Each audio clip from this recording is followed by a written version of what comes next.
আসসালামু আলাইকুম রহমতুল্লাহ। সম্মানিত ভিউয়ার্স, আজ আলোচনা করব অজ্ঞানী লোকেরা যে মৃত্যুর পূর্বেই তারা মৃত অবস্থায় কাল যাপন করে এবং সমাধিস্থ হওয়ার পূর্বেই তাদের শরীর কবরের আধারে সমাহিত। বাণী মাওলা আলী আলাইহিসসালাম। তাই আমরা পবিত্র কোরআনে সূরা ফাতিরের 22 নম্বর আয়াতে দেখতে পাই, মহান আল্লাহ বলেন ওখানে, আর জীবিত ও মৃত সমান নয়।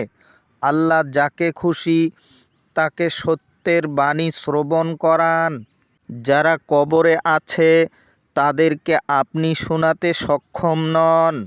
এখানে মহানবী সাল্লাল্লাহু আলাইহি সাল্লামকে স্পষ্টভাবে বলা হয়েছে যে তারা কবরে শায়িত আছে, তাদেরকে আপনি কখনো সত্যের বাণী শোনাতে পারবেন না। তাহলে কবরে কারা থাকে? কবরে তো মৃত ব্যক্তি থাকে। এই মৃত ব্যক্তি তারা যারা জীবিত অবস্থায় অজ্ঞতার সাথে জীবনযাপন করে।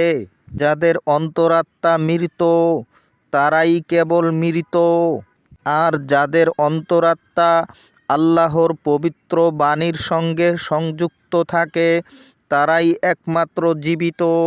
আপনি যদি পবিত্র কোরআন নিয়ে ঘাটাঘাটি করেন তাহলে অবশ্যই বুঝতে পারবেন যে পবিত্র কোরআনের ভাষায় অজ্ঞানীদেরকেই মৃত বলা হয়েছে।